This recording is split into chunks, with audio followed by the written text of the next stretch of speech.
And I would like to engage you in understanding what IDEF is.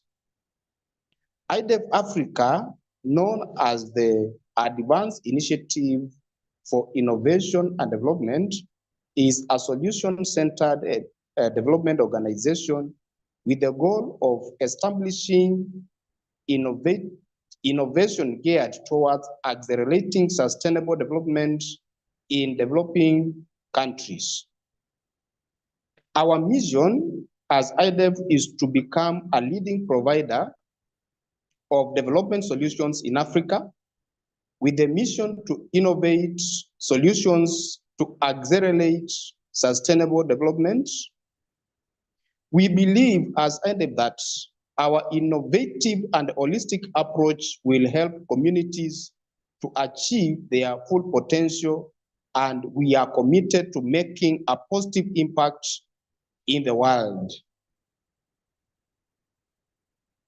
IDEF work in partnership with individuals, local communities, private organizations, governments, and other stakeholders to design and implement programs and projects that address the root causes of poverty and inequality, thus achieving sustainable economic growth, social progress, and environmental sustainability. Our impact is measured by the positive changes it brings about in target communities, Kenya included, including improved access to education and healthcare, better infrastructure, and increased economic opportunities. The headquarters of this community is Nigeria, that aims to build a network of passionate individuals committed to shaping a sustainable future for Africa and beyond. That's about our community, IDEF. And therefore, here in Kenya, we would like to know who are these people who are actually steering up this particular community in Kenya. Esther Irungu and I, Francis Kitiba, serve as the country engagement officers or the CEOs representing IDEF here in Kenya, and we are responsible for steering sustainable development goals initiatives in Kenya, focusing on promoting sustainable development, improving community well-being, and fostering partnerships to achieve the global objectives outlined in the Sustainable Development Goals. And then I'd like to bring again on about our today's event. Why are we here in this evening? World Environment Day is the United Nations flagship Environmental Awareness Day.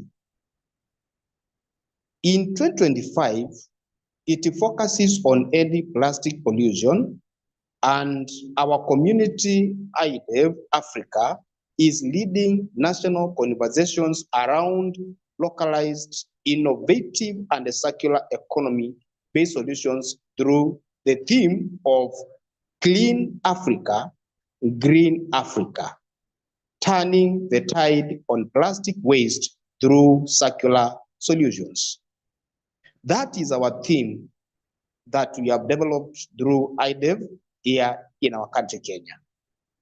This virtual event has gathered change makers, youths, policymakers, innovators, and the general public to promote actionable strategies for tracking plastic waste in Africa and beyond.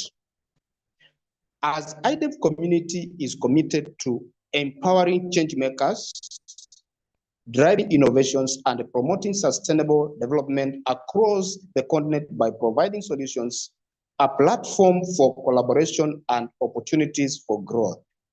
As we celebrate today, we are delighted to celebrate World Environment Day 2025 through virtual engagement with our keynote speakers, Rose Kerubo Omariba and Lucy Mutuku.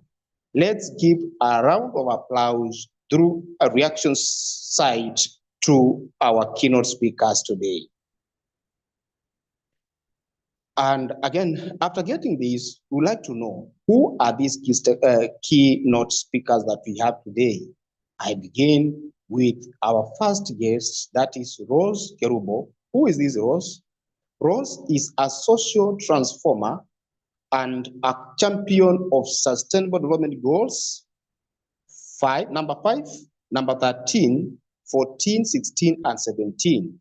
Rose is the founder of Ekotaka Solutions Africa and serves as the Kenya chapter leader for Leonardo SI movement.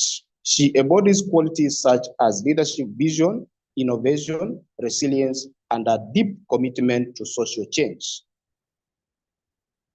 Rose's work our work has resulted in tangible impacts, notably through project implementation that has improved the lives of street families in Githurai and Kitengela, yielding measurable and meaningful results.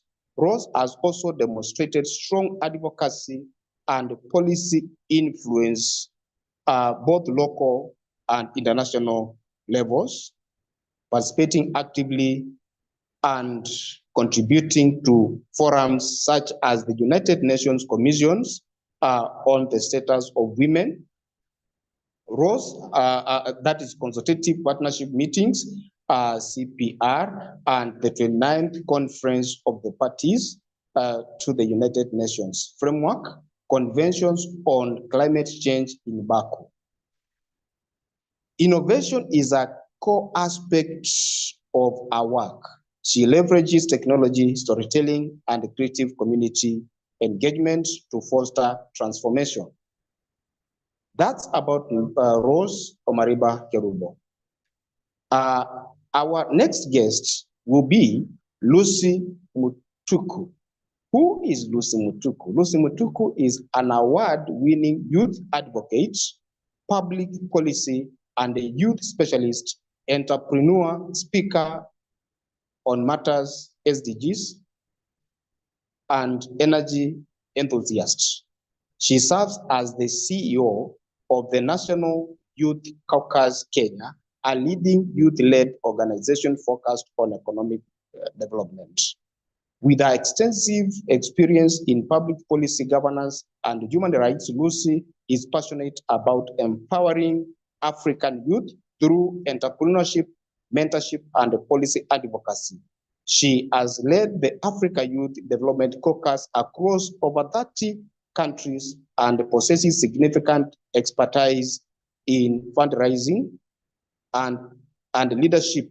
Lucy has been recognized with multiple awards, including Female Youth Leader of the Year 2021 and the Energy Enthusiast Award, and she was named one of the top 100 most influential youth women in Africa. She owns a bachelor's degree in civil engineering and procurement and logistics, as well as diploma in international relations and diplomacy. Those are our guests today. Allow me, let's just show some bit of love through showing some reactions to our guest speakers today. Thank you, thank you, thank you, our guests. Now, up to this juncture now, I would like to invite our guests to take us through our today's program, and I hope that those who have joined, and as we expect others to join our call this evening, we are going to learn more. Allow me invite Rose to take us through what she had prepared for us this particular evening. Most welcome, Rose. Thank you. Thank you so much, Francis. Am I audible? Very clear. Okay, thank you so much for the invite and the elaborate, I don't know where you got all this info about me, but I know you are an educator, and educators really delve into wanting to know more about people. So I want to share my screen.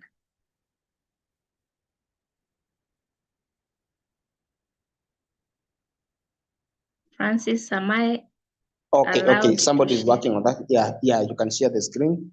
Anne is going to organize for that. Anne, kindly.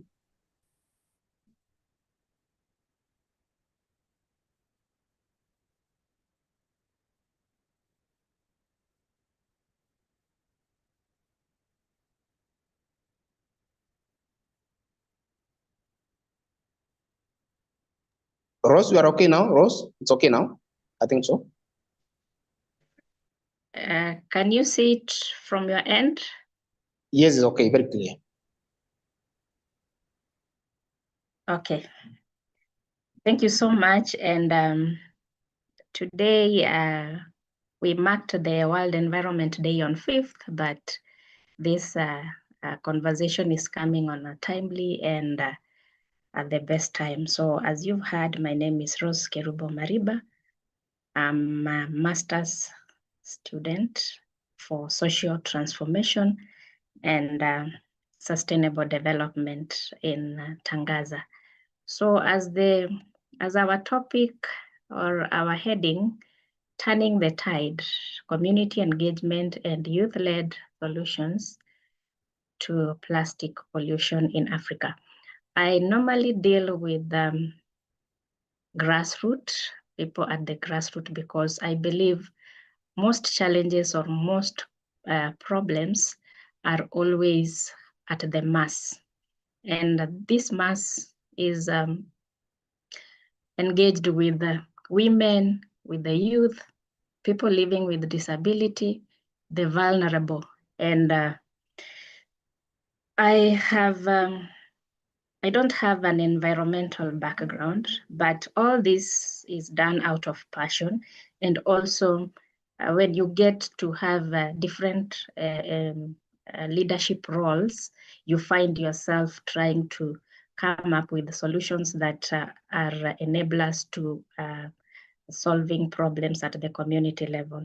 So my background is in teaching, then leadership and management with international relations, and now masters in social transformation and sustainable development.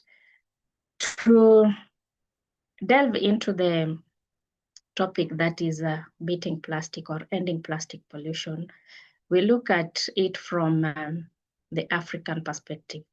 Plastic pollution is a growing crisis, especially in African urban and rural settings. Community engagement and youth leadership are key to lasting change. What is the essence of us having this topic? When we look at plastic waste challenges in Africa, Africa produces around 17 million tons of plastic waste annually, and only out of 17 million that is being produced, only 10% is recycled. The majority ends up in open dams, waterways, and community airspaces. The environmental, health, and economic impacts are significant and rising day by day. When we come to Kenya, where I reside, plastic waste challenge in Kenya. Kenya generates approximately 966,000 tons of plastic waste annually. Out of this, only 260,820 tons are collected, which is equivalent to 27% of the total plastic waste generated yearly.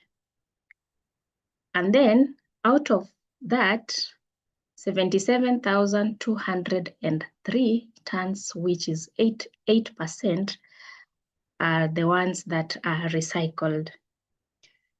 And then uncollected plastic waste is 180,000 tons, which is equivalent to 73%.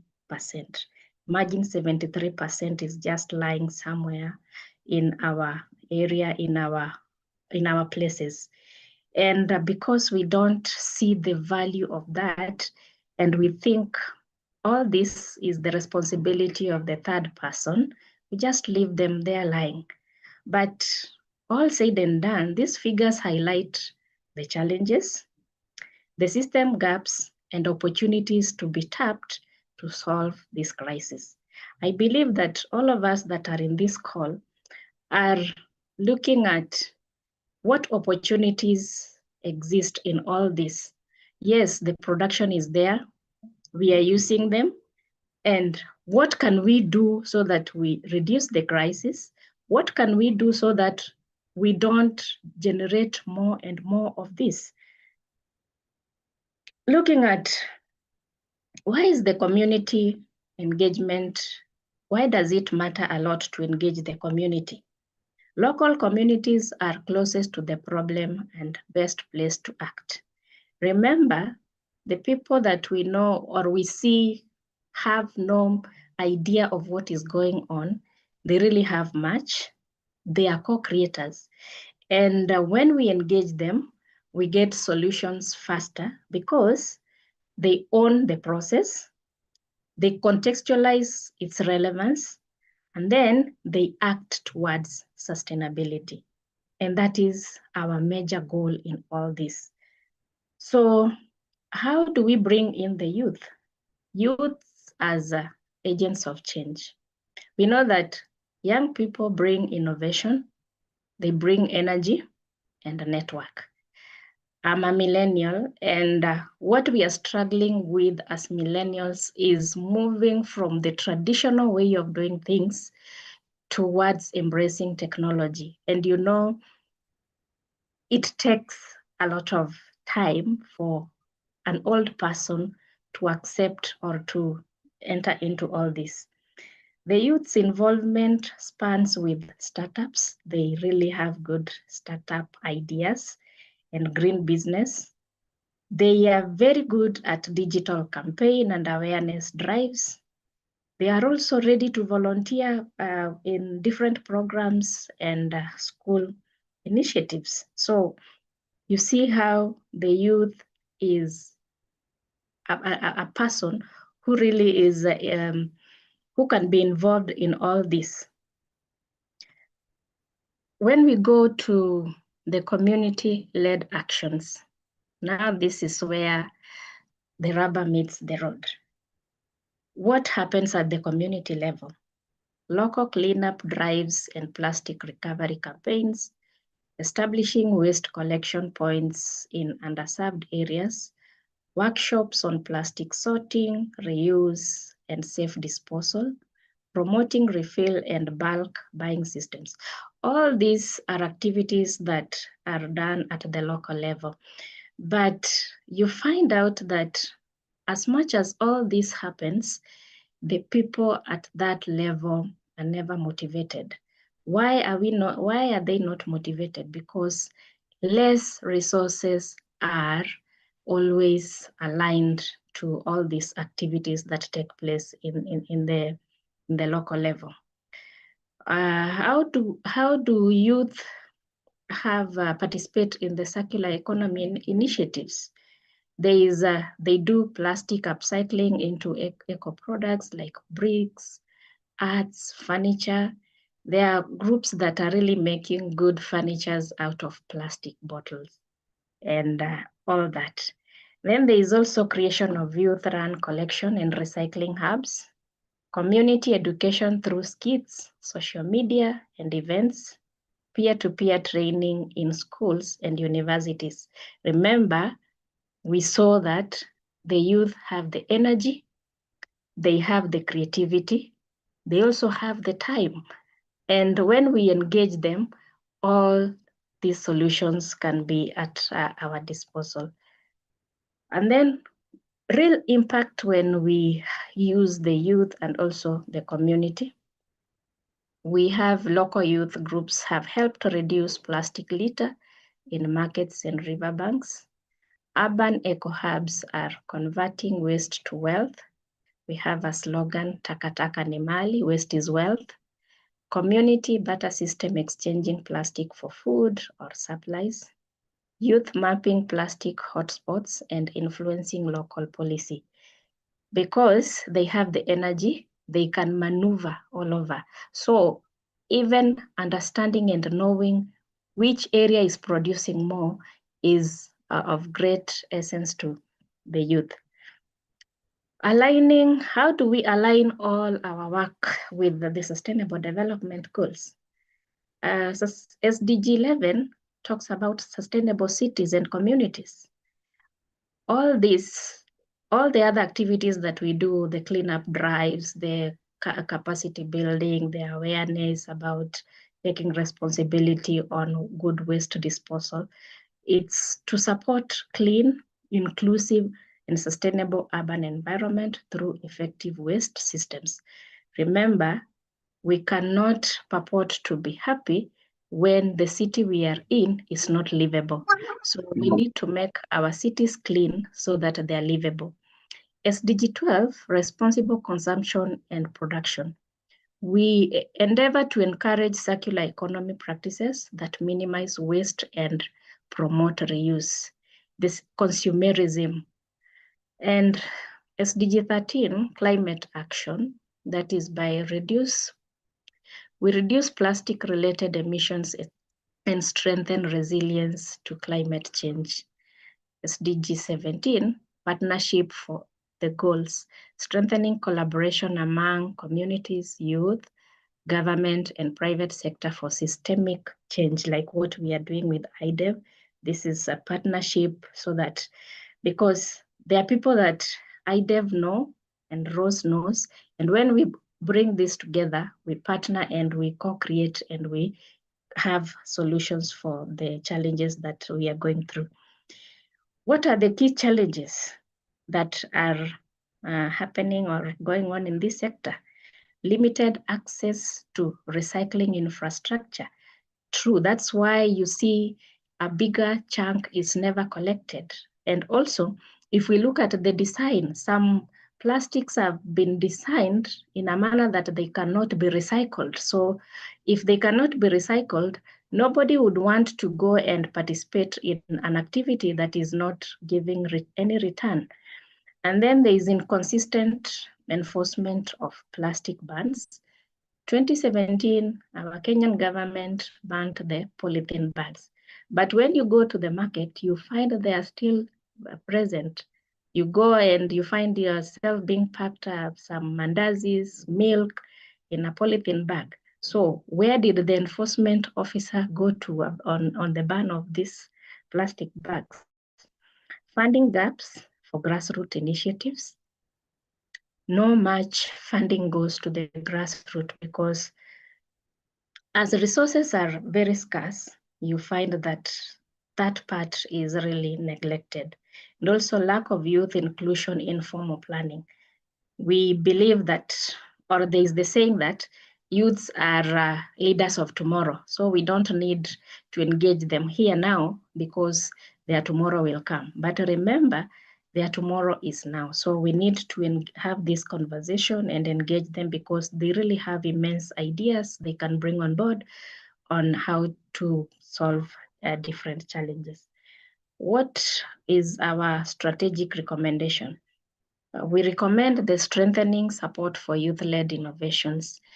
Let's not kill our youth's innovation, but strengthen to support them so that they can bring it out and help in co-creating and bringing out solution. Create enabling environment, that is by training, seed funding to different ideas that are on board. Integrate community input in municipal waste management. Remember, we said there is no person who has nothing to give. And the people at the community level, they have that indigenous knowledge. They know how to take care of whatever they have produced as waste. They know how they can use the different good methods of disposal. So let's always integrate them. And then consumer education and awareness. Let's purport to educate the consumer that you don't need to buy what you don't need, but you need to buy what you need, and not what you want. Scale up circular economy education and incentives. That is the long use of items, reduce, reuse, repurpose, recycle, all that. Let's embrace that. And then what vision do we have? We have, we envision ending plastic pollution. We envision that ending plastic pollution is possible with the people at the center. Let's minimize looking at profit and undermine people and planet. So let's put people at the center, planet, and then profit. And then communities and youth are already leading the way. So let's collaborate with them, let's partner with them and look at what we can offer. With collaboration and commitment, we can truly turn the tide. These are some of the community engagement activities that we do. If you look at this is a school where we go and educate children on good disposal and the throwaway culture. And this is a church setup, because churches are also, faith also plays a very crucial role in environmental conservation and sustainability. And this is our center where we do the collection, the segregation, and then we do, we sell the waste that has been collected to the recycler, who will then do the necessary. So thank you so much. Let's connect and collaborate. Thank you, Rose. Thank you for that wonderful presentation. I've learned a lot, and I believe that my colleagues who have joined the call have also learned a lot from your presentation. And I believe, as you have told us, if we collaborate and we apply some of the strategies that we have highlighted, as a country and as the entire Africa, we are going to meet our needs well without actually interfering with our environment, and we are going to be key environment stewards who care about our environment. It is through you and I that we are going to make a very good environment that is habitable to each and everyone. It is a collective responsibility, as we have said it, that we are going to have a livable environment, as you have actually stated. May God bless you, Rose, and we continue learning more through our next guest on stage, that is Lucy Mutuku. Thank you very much, Lucy Mutuku.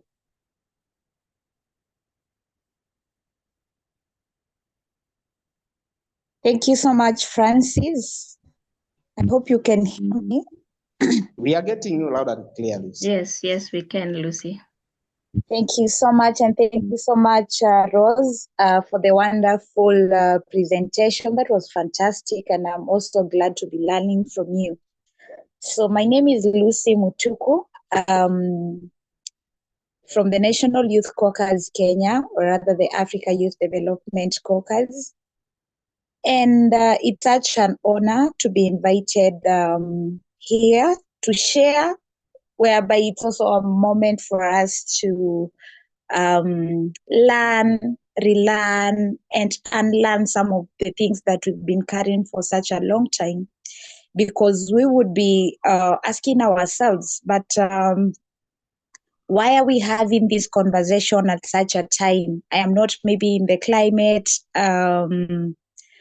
sector, or rather, how does it concern me as a young person? So I just want to begin by saying that this is so timely, and you are meant to be here at such a time as this. That said, I am from Kenya, and from Kenya, Nairobi, that is where I am currently based, but particularly I come from Machakos County. So yeah, I had Rose mention that she works a lot with the communities, and it's wise to mention that at the National Youth Caucus Kenya, we work in all the 47 counties, particularly with a focus of economic empowerment of the young people, that is through entrepreneurship and social entrepreneurship, to be precise, because we believe that in every threat there lies an opportunity to bring solutions on board. And as young people, we encourage, this is always my call to action when I'm speaking to young people, because it's usually a peer-to-peer conversation, a young person talking to a fellow young person. So I usually tell ourselves, let me put it that way, I tell ourselves, like I tell my fellow youth, that we should shift from just being spectators and create solutions for the problems that we are currently facing. Let us all get into the field. Let us be the change that we've always anticipated for. So with that, I am honored to speak at this event, whereby the theme is very clear for the World Environment Day 2025. And I'm happy because we are having this conversation through the same week. I mean, I think it's 2 days after, whereby the theme is about Clean Africa, Green Africa, turning the tide on plastic waste through circular solutions. And I begin that by saying that plastic pollution today represents one of the greatest threats to Africa's environmental health, issues to do with public safety, and even economic progress. However, the really opportunity lies in how we transform these particular crises into an engine for green jobs and innovation led by the young people. So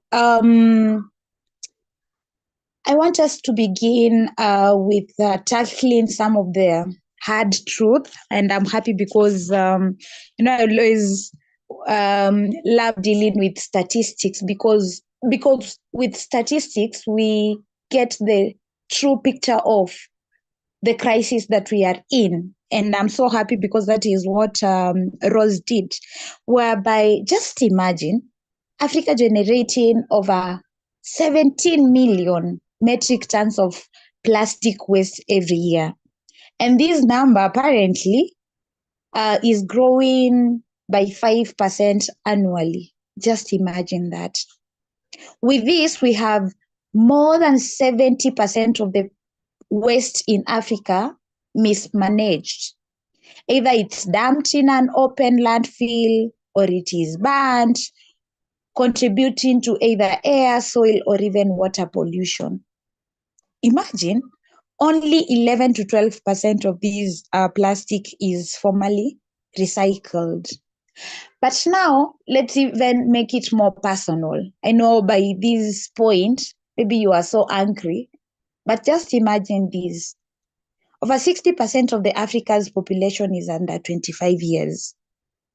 With an estimated 75% of the urban informal waste pickers in the sub-Saharan Africa being youth and women, working in very unsafe conditions and often earning less than $2 per day. I use the dollar currency because I've seen some friends from Malawi and South Africa in the event. So studies show that microplastics are now found in 89% of tap water samples across African cities. Just imagine that. I hope we are together up to this point. This is not just an environmental issue. It is a youth justice issue because we are the majority. Imagine 60% of the Africa's population being under 25 years. And we have issues like 89% of the tap water samples contain the microplastics. Just imagine that. Plastic pollution is literally widening inequalities and affecting the health, dignity, and even opportunities of millions of young people, especially who live in vulnerable urban areas. So when we talk about Africa's circular economy potential, and I'm happy we are having this conversation because the youth are already leading. We've seen that Rose, and I will be making lots of reference from what she said, we have the time, we have the energy, we have the creativity. So despite the challenge that we are going through, being a crisis, there lies an opportunity. The circular economy offers a pathway to build inclusive, regenerative, and climate resilient communities. Globally, a shift to a circular economy could generate approximately $4.5 trillion in economic benefits by 2030. In Africa, it is estimated that the circular models in waste, agriculture, and energy could create over 2 million green jobs by 2030, many of them for the youth. And already we have African youth who are leading groundbreaking circular innovations. Like here in Kenya, we have the EcoPost, whereby they transform, I'm just giving a few examples, where they transform plastic waste into fencing poles, if I'm not wrong. We also have Jijenge of GJE. Jijenge, they do something to do, if I don't remember the name of the 30-year-old, but they produce very eco-friendly bricks from recycled plastic. And then we have others even beyond Kenya. And those are just youth-led ventures. They're not just reducing the waste, but they are building dignity, employment, and innovation ecosystems. So now we ask ourselves, I always say that Africa doesn't lack innovation. We just, to some extent, we lack some of the enabling environments. And from my policy background, I feel that there are 4 urgent policy shifts that must happen so that we can empower youth into some of these circular plastic economy, or rather the circular economy. I feel that we need to have youth-centered national circular economy roadmaps. It's so unfortunate that only 11 African countries currently have national circular economy strategies. Few of them, and out of the 11 that have the strategies into place, only a few of them meaningfully engage young people as stakeholders. So I feel it has to get to a point where we are just being intentional about including the young people into the planning, the funding, and even implementation frameworks from the start. Because at some point, someone told me, like, nowadays we are not even the menu. It's like we are the firewood. So yeah, young people have been taken for granted for a long time. Yet we have whatever it takes to be in those tables. But I'm also happy because we are having these conversations. And when we are talking about collaborations now, they see the essence of the young people in the table.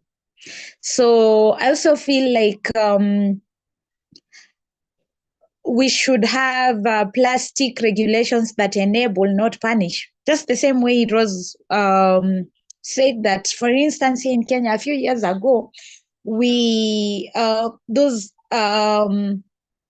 plastic papers, or rather the nylons, they were banned. But if you go to the market, they are available everywhere.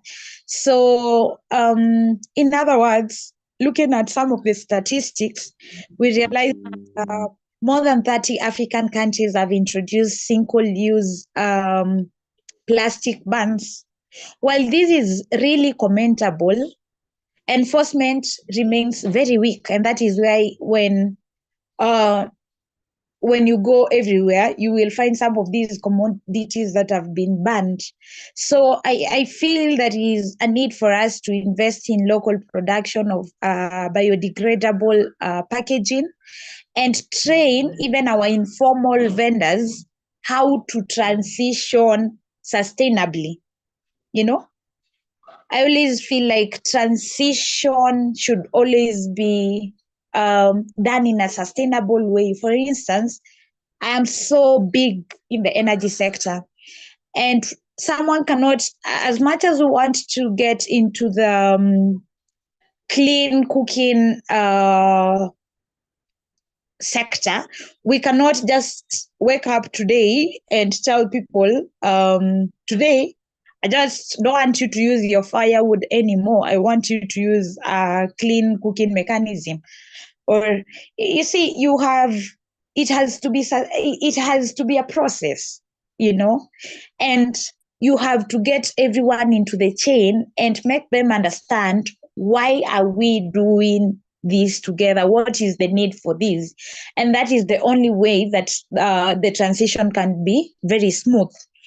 And then I also feel like we need to have extended the APR schemes, the extended producer responsibilities.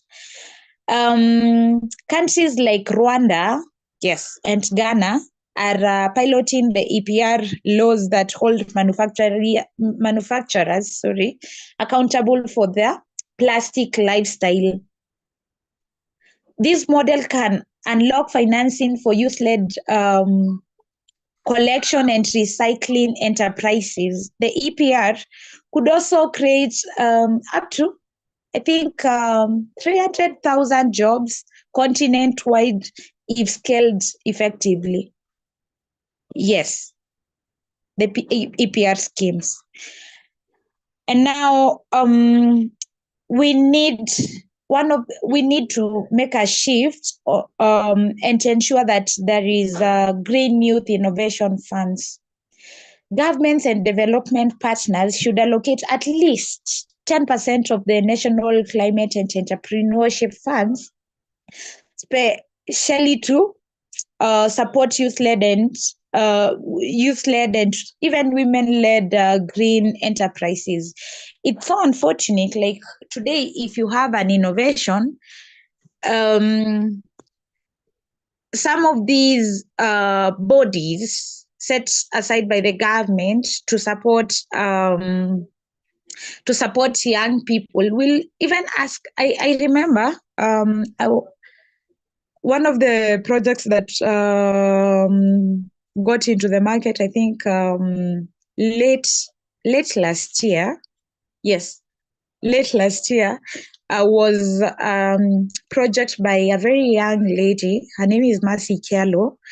And, it was so frustrating. Like, people who are supposed to be supporting these projects, because we're talking about transition to sustainable energy and ensuring that we have safe and clean energy available for all. But how on earth can you ask for 200,000 from a young person who is not even, we have to be so intentional about setting aside even like some of the startup incubators and incubation hubs just to support ideas of young people. It's so unfortunate, like when you have a project as a young person, maybe you can come and talk to Esther, you can come to talk to Dave, you can come and talk to Rose, you can come and talk to Lucy and see how they can help you package. But you cannot per se get lots of support when it's an idea. So I think we just need to be so intentional about setting up these resources, or rather these hubs, so that we can, and funds to support young people who have enterprises, specifically even in the green sector. And now when we are talking about cross-sector collaboration, that is both in the with the private sector and the public sector, my comments are that the circular economy is not just an environmental initiative. It is more of a development framework. And that means that we need public, private, community collaboration. And this is how, for instance, if we talk about the private sector, you realize that most of the FMCGs, that is most of the fast-moving consumer goods, the brands now must reduce like virgin plastic use and commit to post-consumer recycling targets. Youth-led recyclers can be integrated into the supply chains.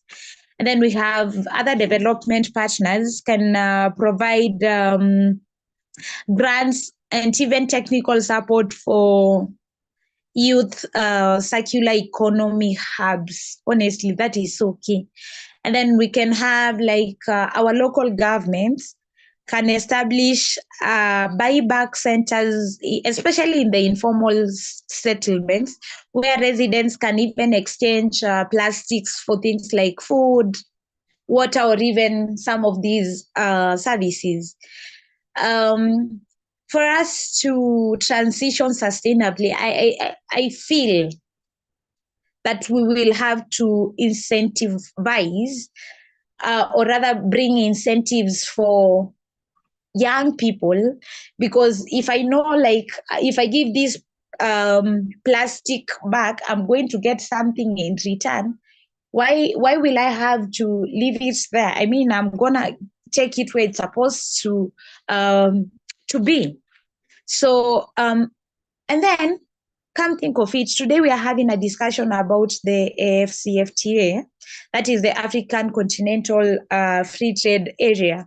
These are some of the platforms that we need to leverage in order for us to build regional markets for some of the recycled plastic goods and even clean technology components, because per se, this is plastic pollution is not an issue in Kenya. It's an African issue. It's a global issue.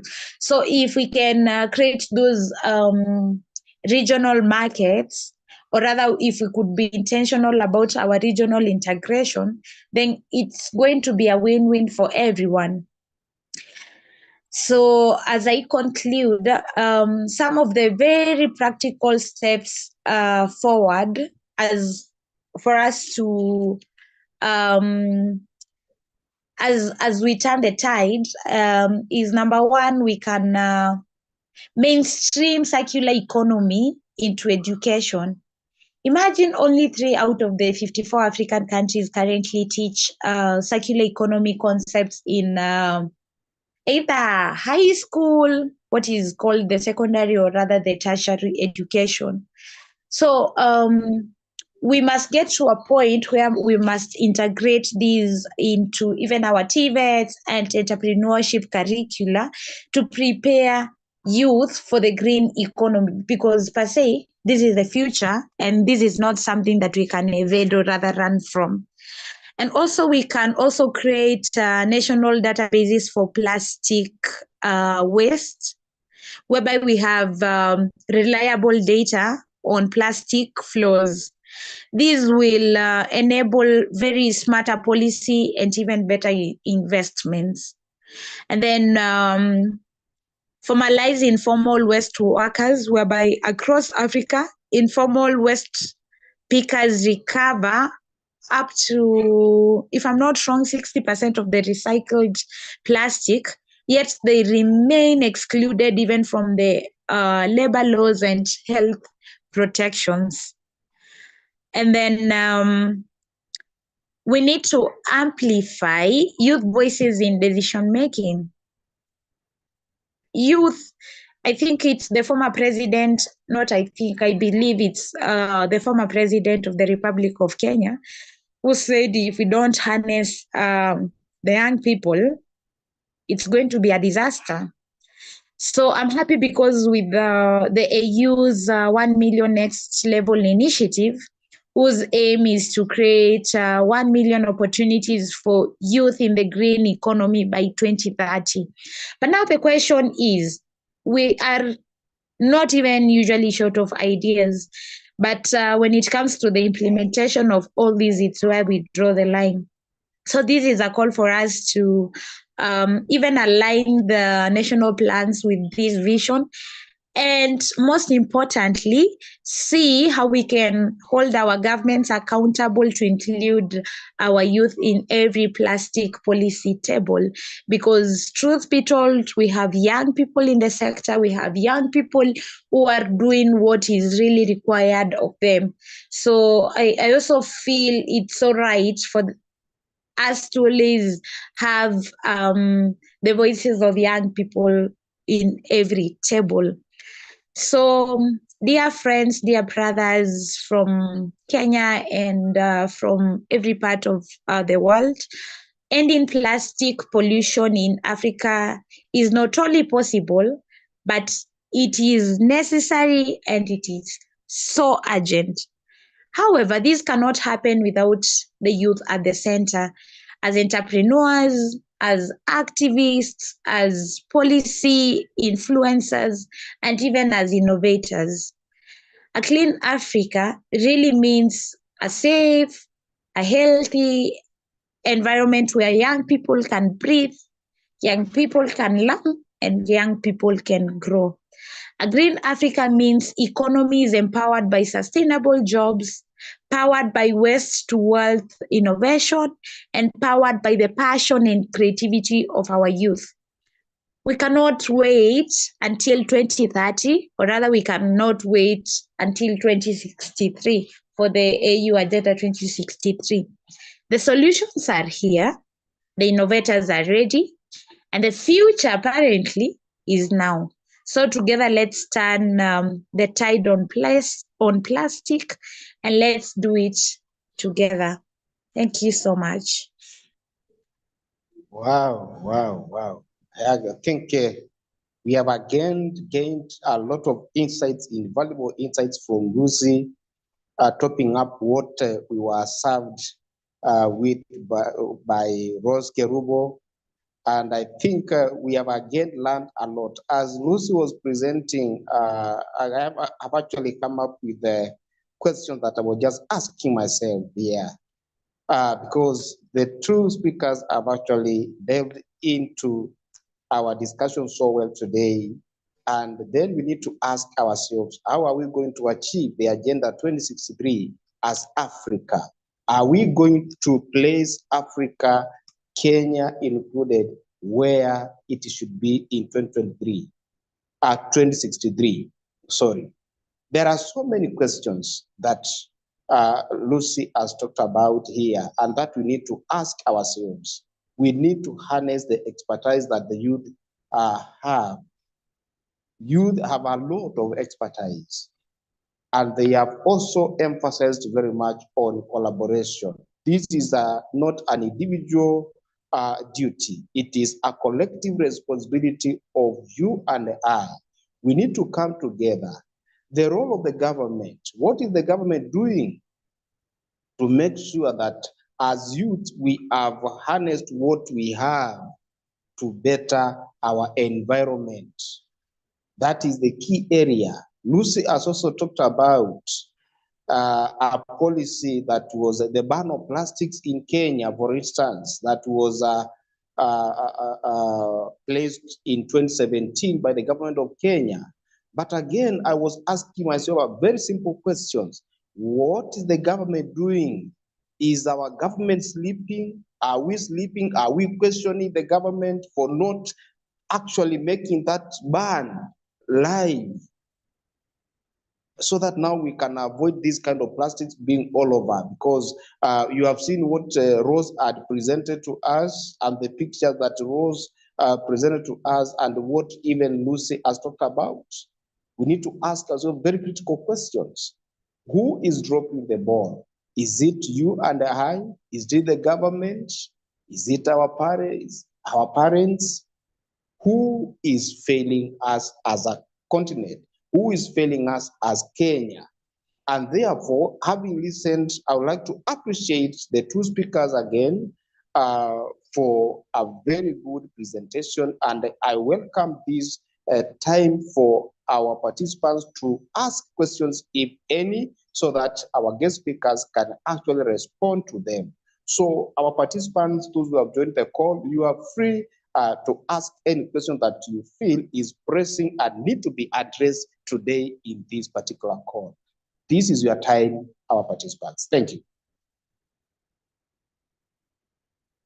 You can either ask through the chat, or you can also unmute and say something. Thank you. And I think you can control that, those who want to ask, if they have a question, or they can type on the chat area. Is your time now, participants.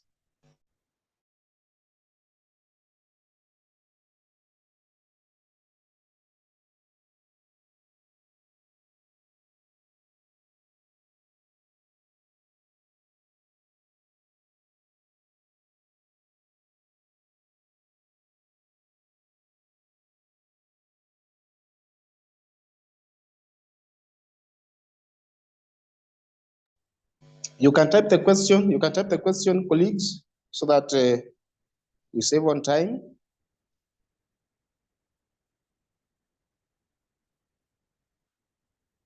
As you think about your question that you need to ask, yes, thank you. I can see some people now. We can appreciate our colleagues as we continue asking the question.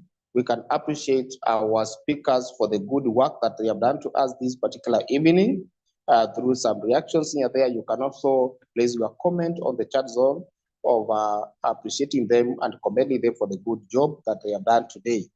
By so doing, again, as we wait for you to ask a few questions here and there so that our speakers can respond, you can set your cameras your cameras on so that our team can also take a photo with us, all of us together, so that we can appear is key. We take a photo, so you can put on your camera so that Esther, our lead team, can also take some screenshots of the same. Thank you. You can also do that. Put on your camera for a photo, kindly, for a screenshot, as we wait for the questions.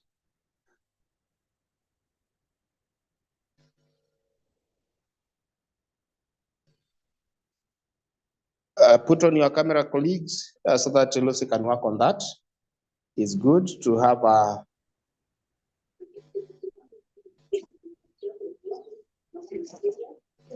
Thank you. I can see people are putting on their camera as well. Let us, all of us, do that kindly. Let us do that so that we. Yes. It's good. We have not seen each other, but now I think it's very clear. I can't. Yeah, put on your camera. So that Lucy can work on that. Not Lucy, so that Esther can work on that. Thank you. So we are still waiting for the questions. Those who want to ask questions so that now our guest speakers can respond to them, you are free to ask your question.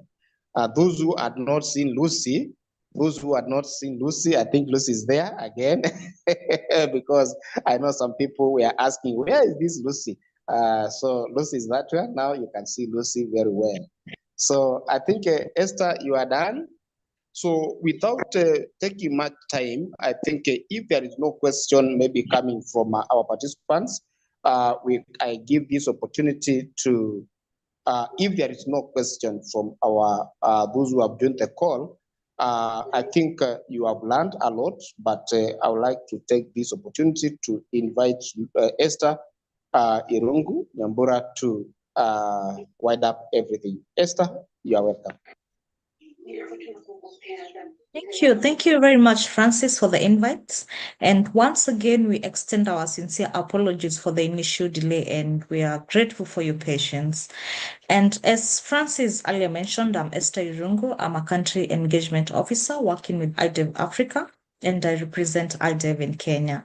And mine is just to wrap up. And on behalf of the entire IDEV team, I extend our heartfelt gratitude to our keynote speakers, that is Lucy Mutuku and Rose Omariba, for your insights, for your time, for the sacrifice, and for the powerful contribution in enlightening us on the theme ending plastic pollution in Africa. We admire your leadership, your passion, and the accomplishment that you have managed to acquire so far. We also thank all the participants from Kenya and across the continent and beyond for joining us in this important conversation. Your presence made this event meaningful and impactful, and we remain grateful and thank you all. And have nothing else to say, but thank you so much for making this session wonderful and engaging. Thank you. Okay, thank you. There's a question for Maxwell. Thank you. Before that, I think Maxwell had a question. I've just been informed about Maxwell. You can ask the question so that we proceed. Let me see. Esther, have you seen the question from Maxwell? Oh, let me see. Okay.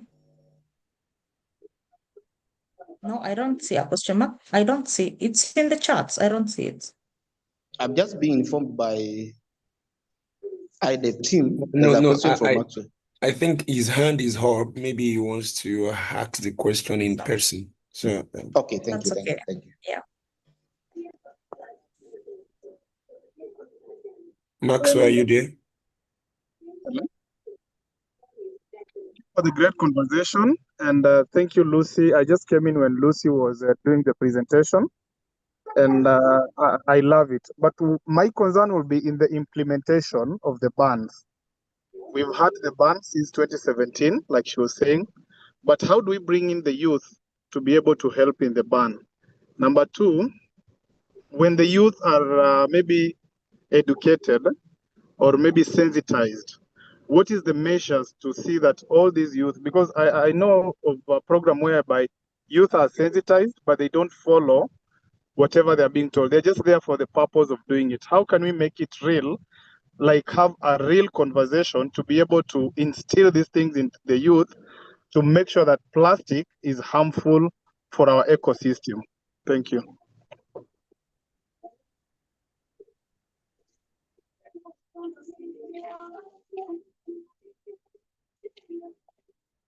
Yeah, Lucy, if you may, it was a question for you.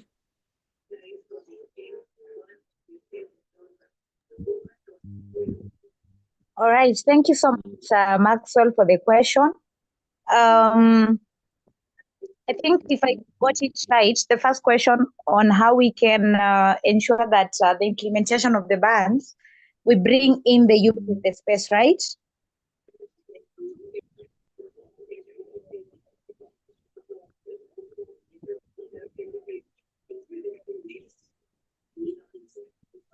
Maxwell? Yes, that was the question. And bearing in mind about the corruption and other things that are affecting the ban. So how do we bring in the youth to be able to help us in the implementation of the ban? I always feel that we should solve a problem through its roots. And one of the things Rose mentioned is that young people are so energetic, creative, and at the same time they have lots of time because most of them are quite unemployed. So I feel the best way on how we can bring in the youth when it comes to implementation is to give incentives to the young people. Because as a young person, if I feel like the moment I'm going to bring, or rather I'm going to collect these plastic waste and take it to where it's required, I'm going to get something out of that. Then of course every young person wants to make something out of that. So trust you me, you will not see anything on the environment in terms of like any plastic waste. The other thing is that we can have things to do with introduction or rather integrating these practical circular economy skills in education, because clearly today we are having a conversation about plastic pollution, plastic waste, the circular economy, but 99% of the young people don't even know what that is, other than just understanding the basics about maybe the plastic waste is making the environment not to look so good. They have nothing else to lose. They don't have lots of information about why we are doing this. They also don't know that this is also an opportunity that they could make so much money from the same. So I feel there is a need for us to integrate some of these things into our education system, not necessarily even in the TVETs, but even in our high school, because I feel a 12-year-old, because most of us get into the secondary level education at either 12, 13, that is someone who is mature enough to take responsibility of the environment. So that would be my take. And then the other question was on how some of the measures to ensure youth follow. I think the first question is per se correlated with the second question, and yes, they are correlated. How to ensure that they follow the implementation.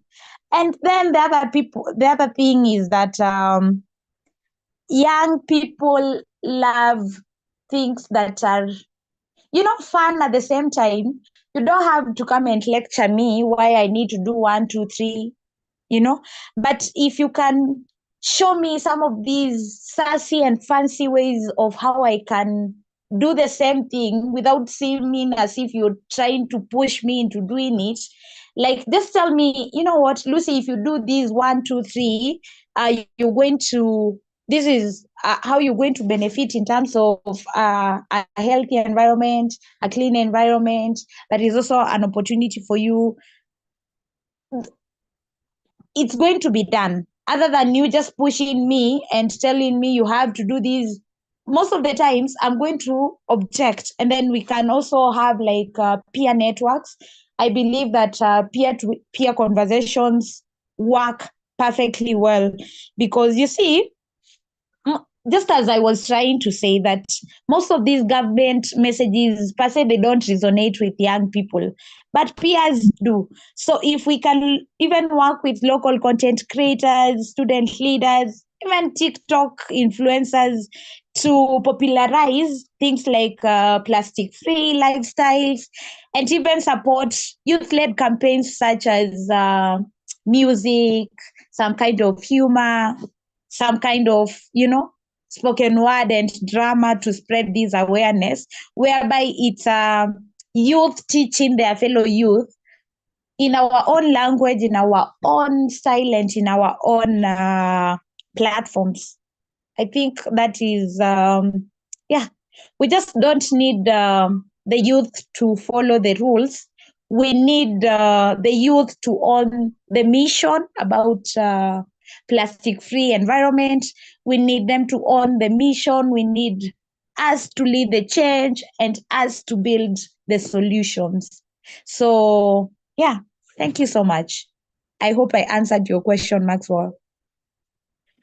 Just Yes, to thank you. add Yes, to add on what Lucy has said, I work a lot in the informal settlement, that is Mathare, and I also have a team of street families in Githurai. They are also young in age, young boys. And what she has said is truly correct, because the project that we are doing in Mathare is funded by funded by the Loreto Sisters. And you find that those youths, because they know that after attending a session, after doing what they're supposed to be doing, there's a stipend.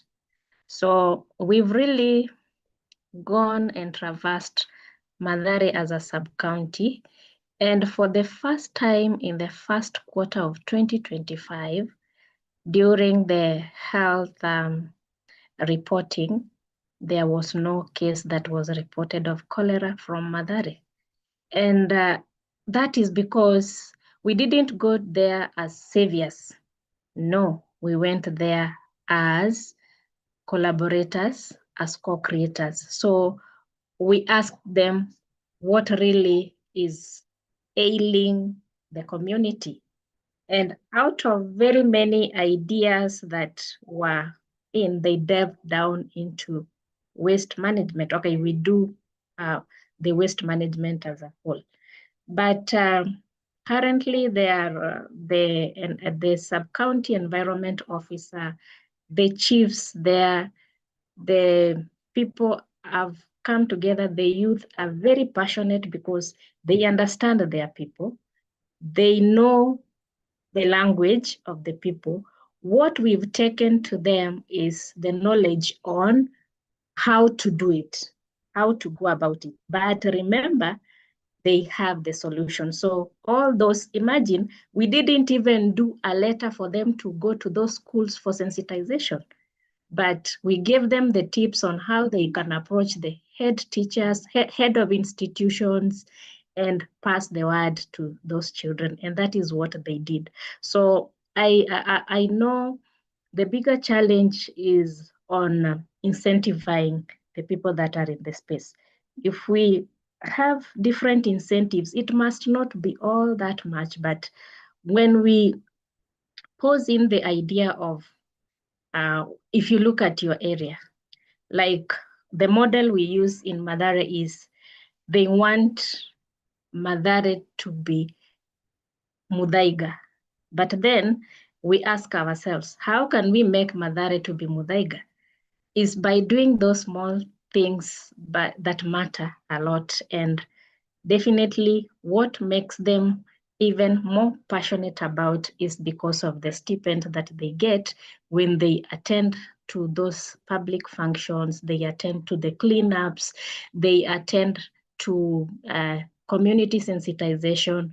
Loreto does make a follow-up by giving them a stipend, because remember, they are using their time, they are also using their energy, they are also using their creativity to reach out to different households on matters environmental conservation and also taking care of where they live. Thank you.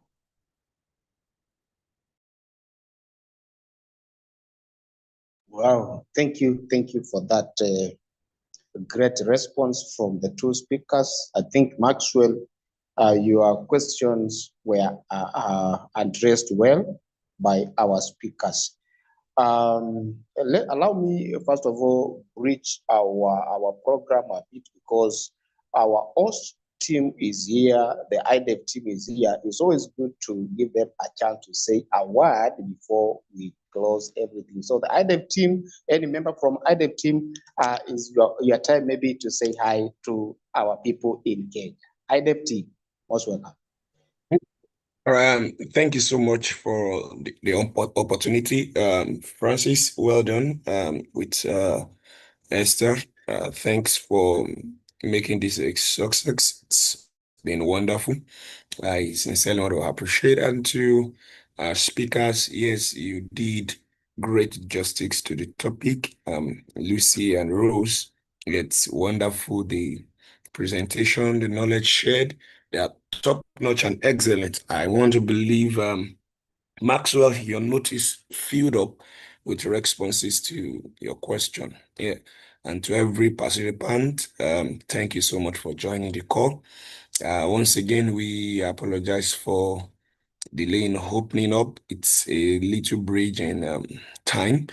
We had a lot of mix-up of time that we had to quickly sort out. So that's why we couldn't come up as scheduled. So, and I want to believe that it's not a waste of time that we have spent here. It's been wonderful. So, on behalf of the entire leadership of ADF Africa, we want to say a very big thank you to all our participants, the speakers, and the organizers. Yes, we love you all. Kenya, you are doing very wonderfully well. Thank you so much. Yeah. Thank you, our partners, our host from Nigeria. I think Esther, now you can take over from there. Esther. I think I had said thank you to everybody for staying up to this time actually, and for our presenters for the good presentation.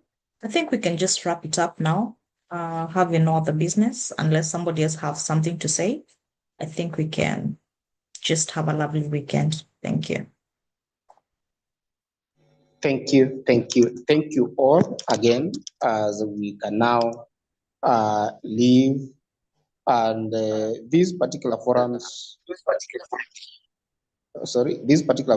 usually have them as IDEF team in Kenya in collaboration with our host in Nigeria. So sometimes we might call upon different people from different regions to be guests to join us in steering up some talks about SDGs. So anytime you are called upon, let's reach out to so many people so that now we can have some impact in Africa as large. So we can exit. We purpose to meet sometimes, maybe in future, God's willing. Thanks a lot, all, and may God bless you.